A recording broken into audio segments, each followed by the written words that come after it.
Hola, hola colegas, bienvenidos a este pequeño curso sobre dinámica. Esta será nuestra primera clase aquí en Ingeniería con Henry. Entonces, como introducción, quisiera plantearles esas preguntas. ¿Qué es la dinámica? ¿En qué se diferencia la dinámica de la estática? ¿Y para qué sirve la dinámica? Los animo a que hagan una consulta o ustedes mismos respondan estas interrogantes, ¿sí? Yo les puedo decir, bueno, que la dinámica es la rama de la mecánica que se encarga del estudio de los cuerpos en movimiento. Esto es un resumen de lo que es el concepto. ¿De qué se diferencia la dinámica de la estática? Es que la estática se encarga del estudio de los cuerpos en equilibrio, es decir, cuando la sumatoria de las fuerzas es igual a cero. En cambio dinámica, la sumatoria de las fuerzas no es igual a cero, y eso ya lo veremos más adelante. ¿Y para qué sirve la dinámica? Pues en ramas de ingeniería sirve para todo. Podemos desde diseñar un pequeño dispositivo mecánico hasta diseñar automóviles, cohetes, etcétera, etcétera. O sea, sirve para todas las ramas de la ingeniería en general. Pero, nuevamente les repito, los animo a que investiguen un poco más con respecto a estas preguntas y que las resuelvan, las solventen, porque esto les ayudará a ustedes a tener una concepción más clara de lo que realmente se quiere lograr con esta asignatura. Ahora, los invito a escuchar un podcast que he preparado referente a esta temática, bueno, referente a la temática de la dinámica y de su historia en el sentido de cómo hemos llegado al conocimiento actual que tenemos de la dinámica en el mundo. Entonces los animo a escuchar este podcast, está disponible en Spotify, en Apple Podcast y en Evox en el canal de Ingeniería con Henry, así que lo pueden ubicar ahí. Cinemática de la partícula, ¿qué es? Sería mi interrogante ahora, porque es el tema justamente de lo que vamos a ver, como se habrán fijado en el título, pues tiene que ver esto con la temática del día de hoy. La cinemática de la partícula es el estudio de los cuerpos sin considerar su tamaño o forma, es decir, la cinemática de la partícula se encarga de estudiar el comportamiento que tiene una partícula o un cuerpo, pero no se interesa o no entra en el estudio qué fue lo que produjo ese movimiento. Sabemos que hay un movimiento, me interesa cómo se mueve la partícula, pero por qué se produce ese movimiento, o sea, qué causó el movimiento, no es interés o no es de interés en esta primera parte de lo que es la cinemática. Y bueno, el tema del día de hoy está relacionado con movimiento rectilíneo de la partícula. Será la primera clase o nuestro primer video referente a movimiento rectilíneo de la partícula. Y vamos a analizar la parte teórica, que es muy importante, de lo que es posición, velocidad y aceleración. Y posteriormente iremos analizando otros ítems. Primero a nivel teórico, porque es muy importante entender la teoría, y luego realizaremos ejercicios. Pero sí les recomiendo siempre ver primero la parte teórica y esto también, bueno, reforzarlo a través de libros, a través de diferentes documentos, para posteriormente sí realizar los ejercicios. Porque un correcto entendimiento de la teoría nos va a llevar a un correcto entendimiento de la práctica. Entonces, cuando una partícula se mueve a lo largo de una línea recta, esta se encuentra en movimiento rectilíneo uniforme. Por ejemplo, aquí tengo una partícula que se mueve de un punto A un punto B, podría decir.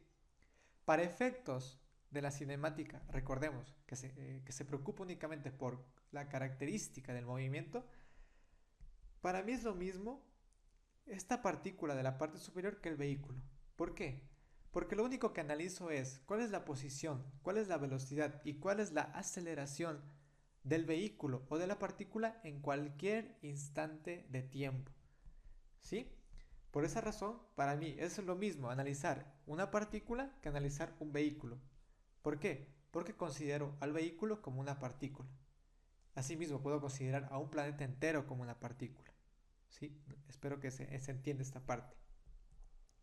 Ahora, algo muy importante es que para que exista dinámica, para que exista movimiento, tiene que transcurrir tiempo. Si no hay tiempo, no hay dinámica. ¿Sí? Entonces, en cualquier instante dado de tiempo t, La partícula ocupa cierta posición sobre la línea recta, medida desde el origen. Es decir, imaginemos la partícula anterior, pero aquí la hemos subdividido en 3 instantes. Es como que en cada uno de estos puntitos blancos paramos el tiempo. Tenemos la capacidad de repente parar el tiempo, hacer congelar el transcurso del tiempo. Entonces, lo que vamos a hacer es analizar qué es lo que está pasando en cada instante. Entonces, la partícula parte del origen, que lo podemos diferenciar claramente a la izquierda. Avanza, avanza y paralizamos el tiempo.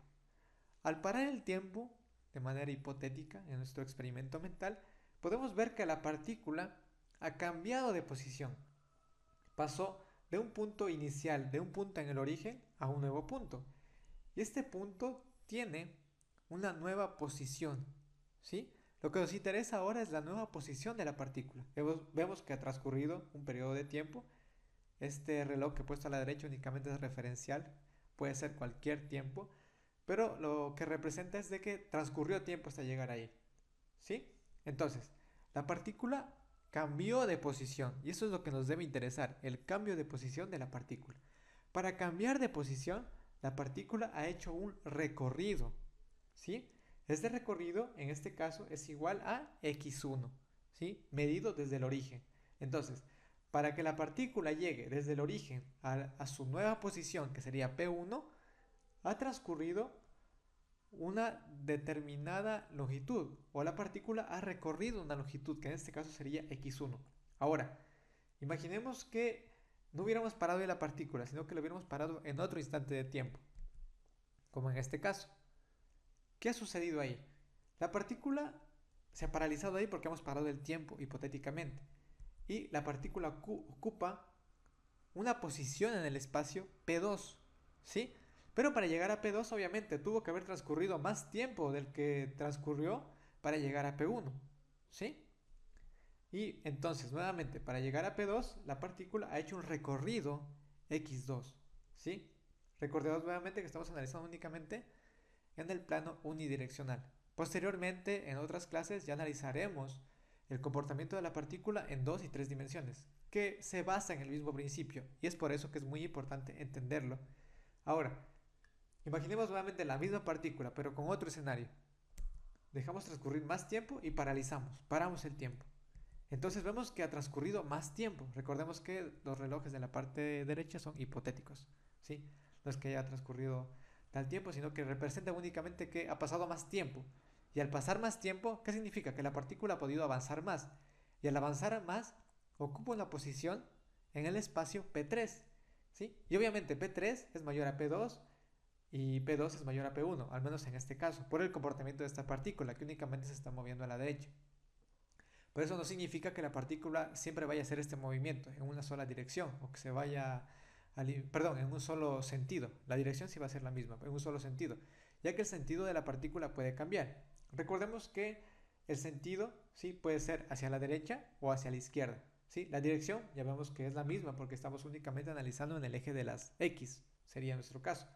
¿Sí? Pero el sentido puede cambiar, ya que si la partícula va hacia la derecha, ¿sí? Va a tener sentido positivo y si va hacia la izquierda, el sentido del recorrido será negativo. Entonces, para llegar a esta nueva posición P3, la partícula que ha recorrido una distancia, ¿sí? X3. Avanzamos. La distancia X, esta que vimos, X1, X2, X3, se mide desde el origen hasta la nueva posición de la partícula, ¿sí? Y se marca con un signo más o menos, dependiendo si P se alcanza desde el origen al moverse a lo largo de la línea en dirección positiva o en la negativa respectivamente, ¿sí? La distancia x con el signo apropiado define por completo la posición de la partícula y se denomina como la coordenada de la posición de la partícula. A ver, pero ¿cómo lo entendemos esto mejor gráficamente? Imaginemos esta partícula que tenemos aquí de color azul en esta recta numérica. Entonces, de repente estamos con el tiempo paralizado, recordemos, y damos inicio a nuestro tiempo. La partícula empieza a recorrer y paramos el tiempo. ¿Qué ha pasado? Hemos congelado el tiempo y ¿qué vemos? Que esta partícula ha recorrido, ¿sí? Hasta llegar a una posición P1, una nueva posición, ¿sí? Para llegar a esta nueva posición, ¿cuál ha sido el recorrido de la partícula? Ha sido el recorrido de más 4. Recordemos que debemos dar el signo del recorrido, ¿sí? Entonces la partícula ha recorrido ¿cuánto? Más 4. Ahora, imaginemos la misma partícula, pero que su recorrido ahora es en sentido contrario, es decir, hacia la izquierda. ¿Cuánto ha recorrido la partícula? En este caso ha recorrido menos 4, ¿sí? Y al recorrer menos 4 llega a una nueva posición, ¿sí? La posición de la partícula en este caso es P2. Ahora, es muy importante no confundir el recorrido de la partícula con la posición de la partícula. ¿Por qué? A ver, imaginemos que de esta nueva posición P2 queremos llegar a la posición más 6. ¿Sí? Queremos que la nueva posición de la partícula sea más 6.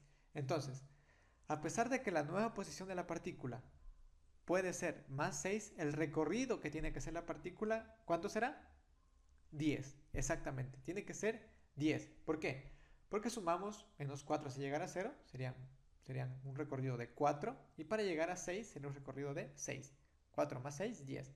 Entonces, para que la partícula tenga una nueva posición de más 6, la partícula tendrá que recorrer, ¿cuánto? 10, ¿sí? Entonces, no confundir el recorrido de la partícula con la posición de la partícula, ¿sí? Por ejemplo, si yo a la partícula hago que su recorrido sea, en este caso, más 1, ¿qué pasaría? La partícula tendrá una movilización hacia la posición menos 3, ¿sí? Entonces la nueva posición de la partícula será menos 3. Sin embargo, el recorrido que ha hecho la partícula para llegar ahí es más 1. Entonces es muy importante diferenciar esto y saber que a la posición la llamamos como coordenada de la posición, ¿sí? Esto será más importante aún cuando analicemos en 2 y 3 dimensiones, ya que vamos a analizar la coordenada de posición de la partícula. Ahora, cuando se conoce la coordenada de la posición de la partícula, para cualquier valor del tiempo, se afirma que se conoce el movimiento de la partícula. ¿Qué quiere decir? Si nosotros podemos conocer en qué lugar del espacio se ubicará la partícula para cada instante del tiempo, nosotros conocemos el movimiento. No necesitamos nada más y ya vamos a ver por qué, ¿sí? Entonces, muy importante, si conozco la posición de la partícula para cualquier instante del tiempo, yo conozco todo, conozco el movimiento por completo de esta partícula. Ahora, el itinerario del movimiento, ¿sí? O sea, es decir, cuáles son la secuencia, ¿sí?, de movimiento. Puede expresarse en forma de una ecuación, ¿sí? Es decir, el movimiento de la partícula, es decir, la posición de la partícula con respecto del tiempo, nos suena a una función, nos suena a una ecuación. Yo puedo representar el movimiento de una partícula a través de una ecuación, ¿sí? Representada en x, que sería la coordenada de posición, y en t, que sería el tiempo, ¿sí? Por ejemplo, tenemos esta expresión que se muestra aquí, que es x igual a 6t cuadrado menos t al cubo, ¿sí? ¿Qué nos expresa esta ecuación? Nos dice que si reemplazamos el valor del tiempo, yo voy a obtener directamente la coordenada de posición de la partícula. Muy importante, ¿sí? X representa la coordenada de posición de la partícula. No representa el recorrido, representa la coordenada de posición. Es decir, yo reemplazo el tiempo y automáticamente obtengo dónde estaba en ese instante de tiempo, ¿sí? Para poder entender mejor, vamos a hacer una aplicación a través de Excel, ¿sí? De esta ecuación que tenemos aquí. Vamos a abrir entonces nuestra hojita de Excel. Y aquí tenemos nuevamente nuestra expresión. Recordemos, ¿sí? Tengo yo x igual a 6t cuadrado menos t cubo. ¿Qué quiere decir? Que si yo reemplazo el tiempo, automáticamente obtengo la posición de la partícula, la coordenada de posición de la partícula. Entonces yo he generado una tabla. Miren, cuando el tiempo es 0, es decir, aún ha transcurrido el tiempo, la posición de la partícula es 0. ¿Por qué? Porque 6 por 0 al cuadrado menos 0 al cubo, pues es 0. Luego, ¿qué pasa cuando la partícula, o qué pasa cuando el tiempo ha transcurrido un segundo? ¿Sí? ¿Qué pasa en un segundo? En un segundo la partícula se encuentra en 5, porque si reemplazamos 1, ¿sí? Sería 6 por 1 menos 1, 5. La nueva posición de la partícula será 5. Ahora, en 2 segundos la partícula estará en la coordenada de posición 16. En 3 segundos la partícula estará en la coordenada de posición 27. En 4 segundos la partícula está en 32. En 5 está en 25. Hey, ¿qué ha pasado aquí? ¿Se dan cuenta? Miren, la partícula llegó a 32 positivo y de repente en 5 segundos empezó, en cambio, tiene 25. ¿Qué ha pasado ahí? Para representarlo mejor, vamos a imaginarnos la partícula. Para eso déjenme aquí mostrarles, por ejemplo, imaginemos que esta es la partícula. ¿Sí? Esta es la partícula. Imaginemos que este es el origen. La partícula lo que ha hecho es esto, avanzar, avanzar, avanzar hasta llegar a 32, según vemos en la gráfica. Perdón, según vemos en la tabla. Y luego de 32 la partícula, al parecer, se empieza a regresar, porque luego en 5 segundos está en 25. Es decir, en 4 segundos la partícula está en 32, hacia la derecha. Y luego en 5 segundos está en 25. Pero más interesante aún es que en 6 segundos está en 0. Y luego en 7 segundos está ya en menos 49. O sea, la partícula lo que ha hecho es este movimiento. Llegó a un punto y se empezó a regresar. ¿Sí? Eso puede pasar. Es decir, esta ecuación que vemos aquí es lo que representa es ese movimiento. Lo que nos está contando es que la partícula que estamos analizando ha hecho ese movimiento, que se fue hacia la derecha. Obviamente, disculpen que se mueva un poco esto, pero es un movimiento únicamente rectilíneo. Y luego, al llegar a un punto máximo, acá, empezó a regresar. ¿Sí? Empezó a regresar y luego empezó a ocupar posiciones ya en el lado negativo de la recta. Por ejemplo, vemos que en 12 segundos la partícula ya está en menos 864. O sea, ya se fue hace mucho hacia el lado negativo. ¿Sí? Ahora, esta tablita de aquí también la podemos graficar.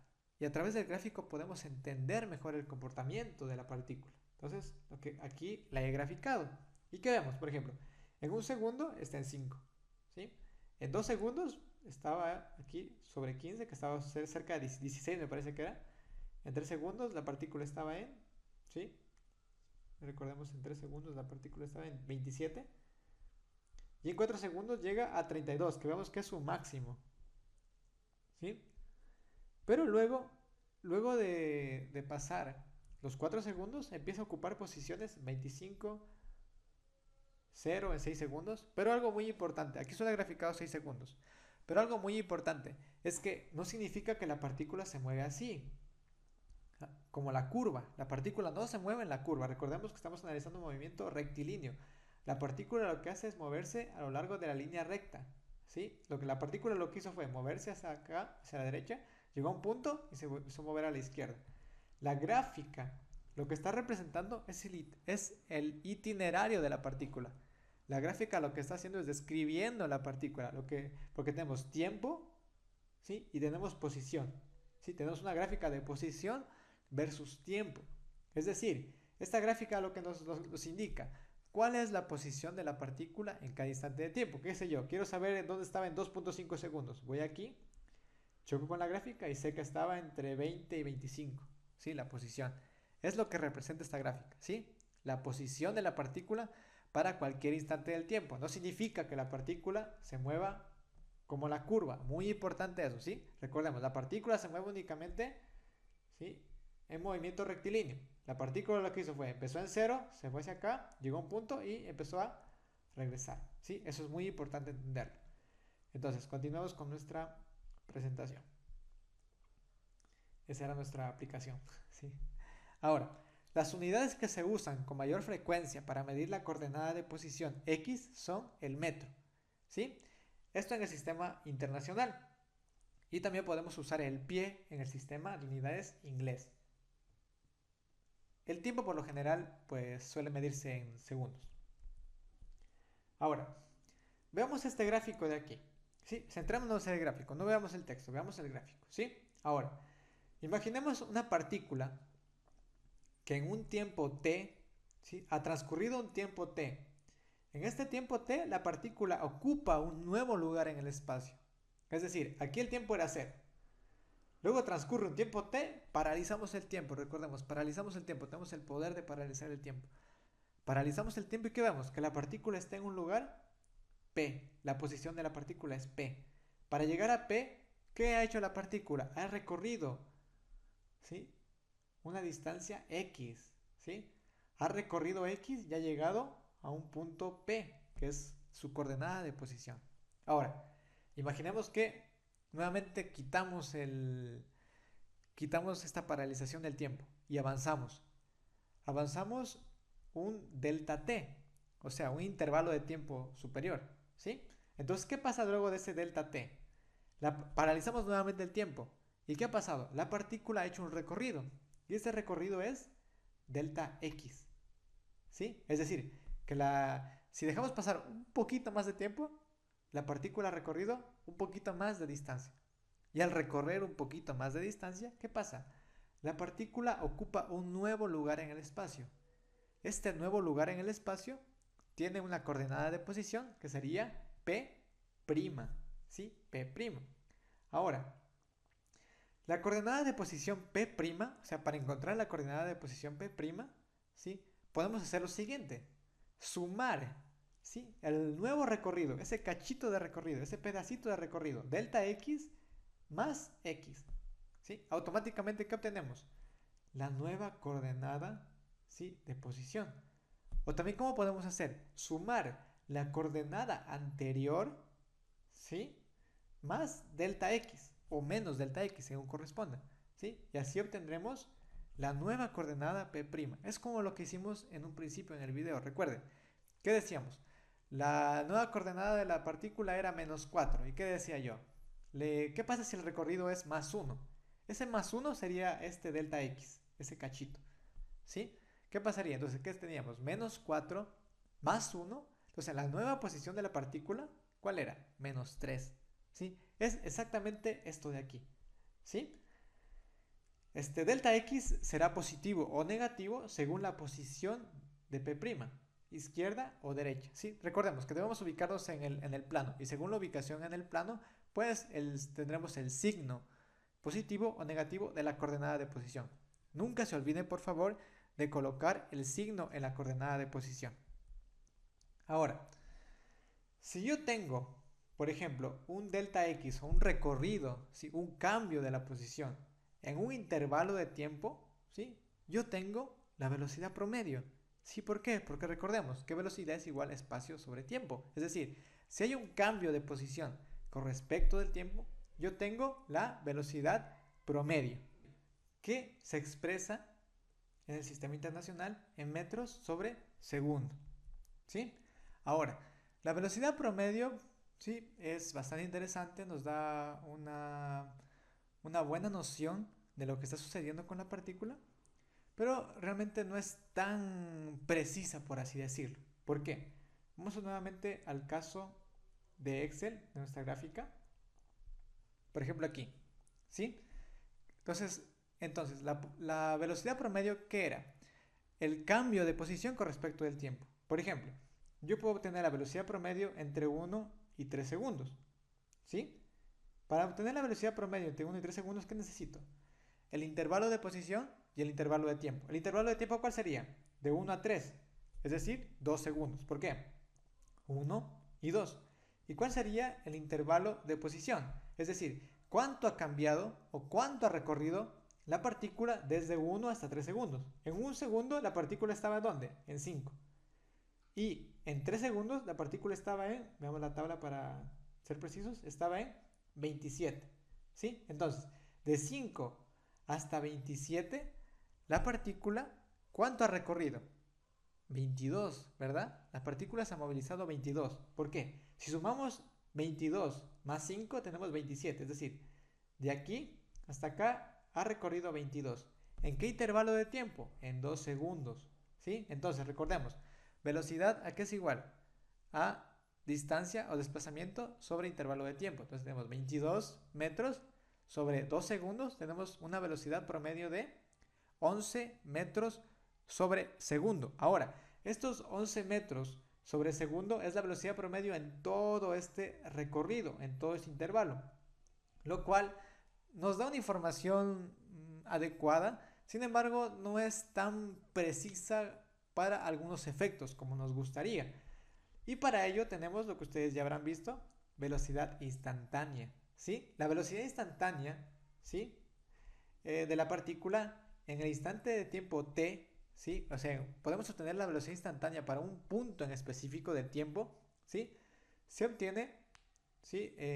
A partir de la velocidad promedio. ¿Cómo lo hacemos? Haciendo que los intervalos delta t y delta x sean cada vez más cortos. Si vemos aquí la gráfica en la parte izquierda, ¿qué hacemos? Hacemos que delta t y delta x, ¿sí? Se vayan reduciendo. Entonces, si nos fijamos, delta t y delta x se van haciendo cada vez más y más pequeños, ¿sí? Y esto, ¿sí? Es otra cosa que hacer que el límite, ¿sí? De delta x sobre delta t, cuando delta t tiende a cero, sea la velocidad instantánea. ¿Esto a qué les recuerda, queridos amigos? Ya sé que lo tienen en mente. Esto no es otra cosa más que la derivada. Es decir, que la velocidad instantánea se expresa en metros sobre segundo y es la derivada, ¿sí? De la ecuación de posición, ¿sí? Con respecto del tiempo. Es decir, para yo obtener la velocidad instantánea, ¿sí? Yo debo derivar la ecuación de posición con respecto del tiempo. Y no es que vaya a obtener un valor numérico. Lo que obtengo es una nueva ecuación en la cual, reemplazando el valor del tiempo, yo voy a obtener la velocidad de la partícula en ese instante de tiempo, ¿sí? La velocidad instantánea v se representa mediante un número algebraico que puede ser positivo o negativo. Es muy importante mencionar que la velocidad instantánea es un vector porque tiene magnitud, dirección y sentido.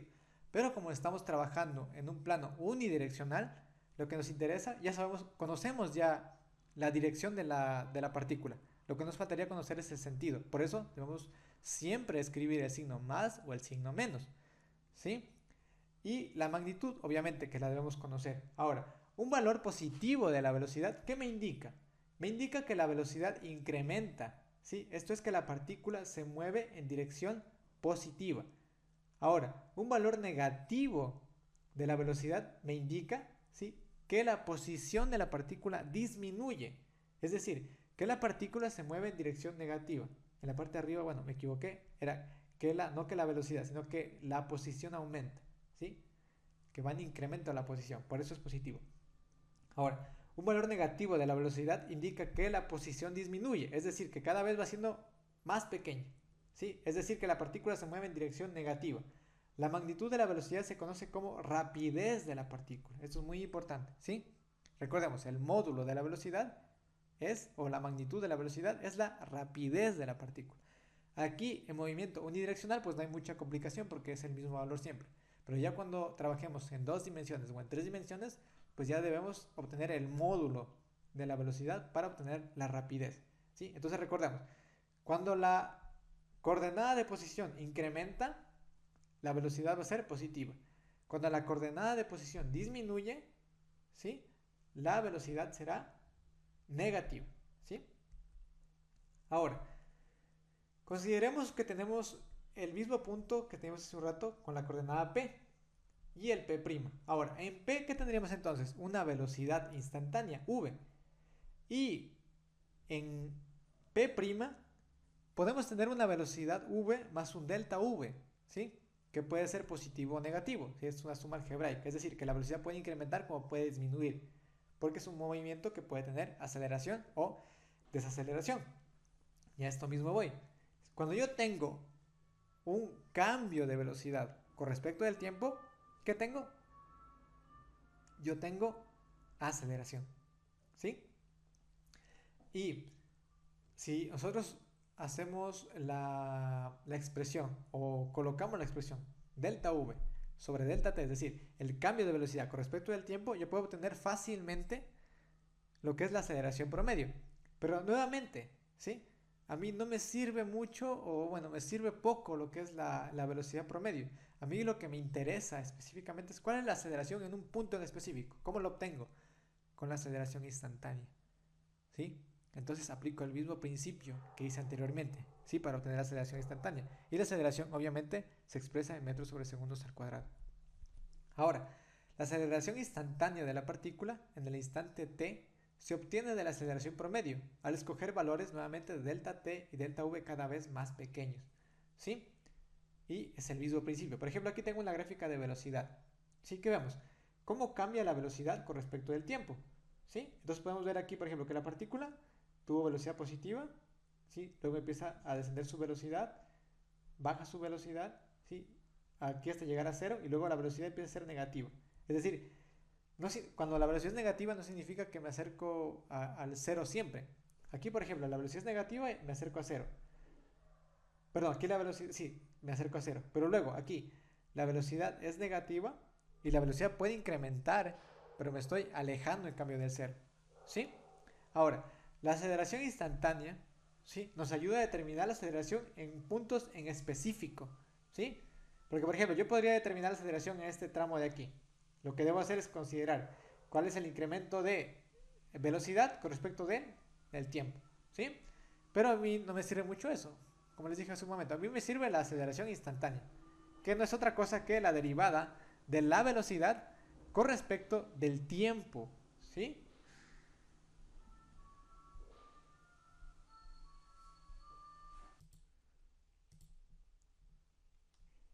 El límite del cociente, el cual por definición la derivada de v con respecto a t, mide la razón de cambio de la velocidad, es decir, la aceleración. Y se escribe, como ya hemos visto, la derivada de v con respecto de la derivada de t. ¿Qué quiere decir? Recuerden que ya habíamos obtenido la ecuación de velocidad. Si yo derivo la ecuación de velocidad con respecto a con respecto al tiempo, obtengo la ecuación de aceleración. ¿Sí? Entonces, en la ecuación de aceleración, yo únicamente debo reemplazar el tiempo, ¿sí? O lo que corresponda, y obtendré cuál es la aceleración en ese instante de tiempo, ¿sí? Ya cuando veamos el caso práctico, me van a entender un poco mejor. Ahora, podemos hacer una representación alternativa de la aceleración con respecto de la posición. Es decir, que la aceleración es la segunda derivada de la posición con respecto del tiempo. ¿Cómo llegamos a esta tercera expresión? Recordemos que la velocidad es igual a dx sobre dt. Es decir, la derivada de la ecuación de posición con respecto del tiempo. ¿Sí? Ahora, la aceleración es igual a dv sobre dt. Es decir, la derivada de la ecuación de velocidad con respecto de t. Ahora, la aceleración es igual a dv, pero en lugar de v reemplazo dx sobre dt. Entonces, ¿qué tenemos? Aceleración es igual a d cuadrado x sobre dt. ¿Sí? Y esto sobre dt. Aplicamos extremos y medios y ¿qué obtenemos? Aceleración es igual a d cuadrado x sobre dt cuadrado, que no es otra cosa que la segunda derivada de la posición con respecto del tiempo. ¿Qué quiere decir? Que si yo derivo una vez la ecuación de posición, obtengo la ecuación de velocidad. Si yo derivo dos veces la ecuación de posición, obtengo la ecuación de aceleración. Ahora bien, la aceleración A, ¿sí?, se representa mediante un número algebraico que puede ser positivo o negativo. Es decir, podemos tener valores positivos o negativos de la aceleración, que no deja de ser un vector. Recordemos que estamos hablando de aceleración instantánea. Un valor positivo de la aceleración indica que la velocidad, es decir, el valor algebraico o el número algebraico de la velocidad, incrementa, aumenta, ¿sí?, es mayor, es más grande. Esto puede significar que la partícula se está moviendo más rápido en la dirección positiva o que se mueve más lento en la dirección negativa. En ambos casos, delta V es positivo, ¿sí? Recordemos eso, siempre acordémonos de eso. Que cuando la aceleración es positiva, significa o que bien estoy yendo más rápido en la dirección positiva o más lento en la dirección negativa.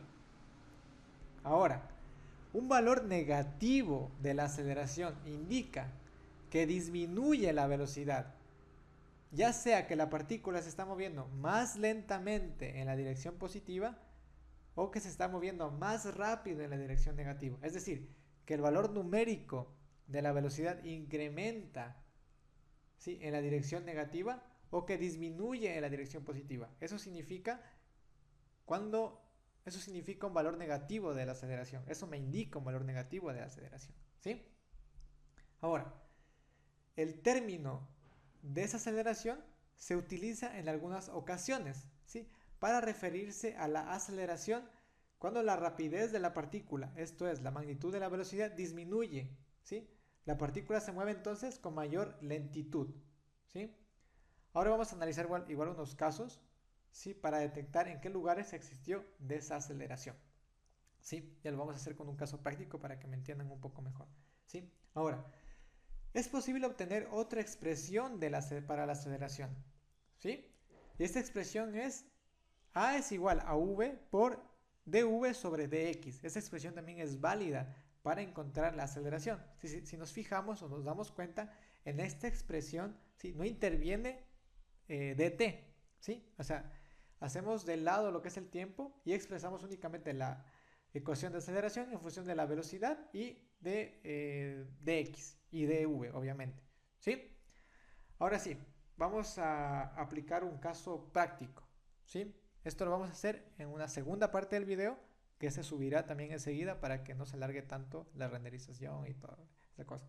Entonces, en el siguiente video vamos a analizar lo que es este primer ejemplo, que es: considere la partícula que se mueve en una línea recta y suponga que su posición está definida por la ecuación x es igual a 6t cuadrado menos t cubo, donde t se expresa en segundos y x en metros, ¿sí?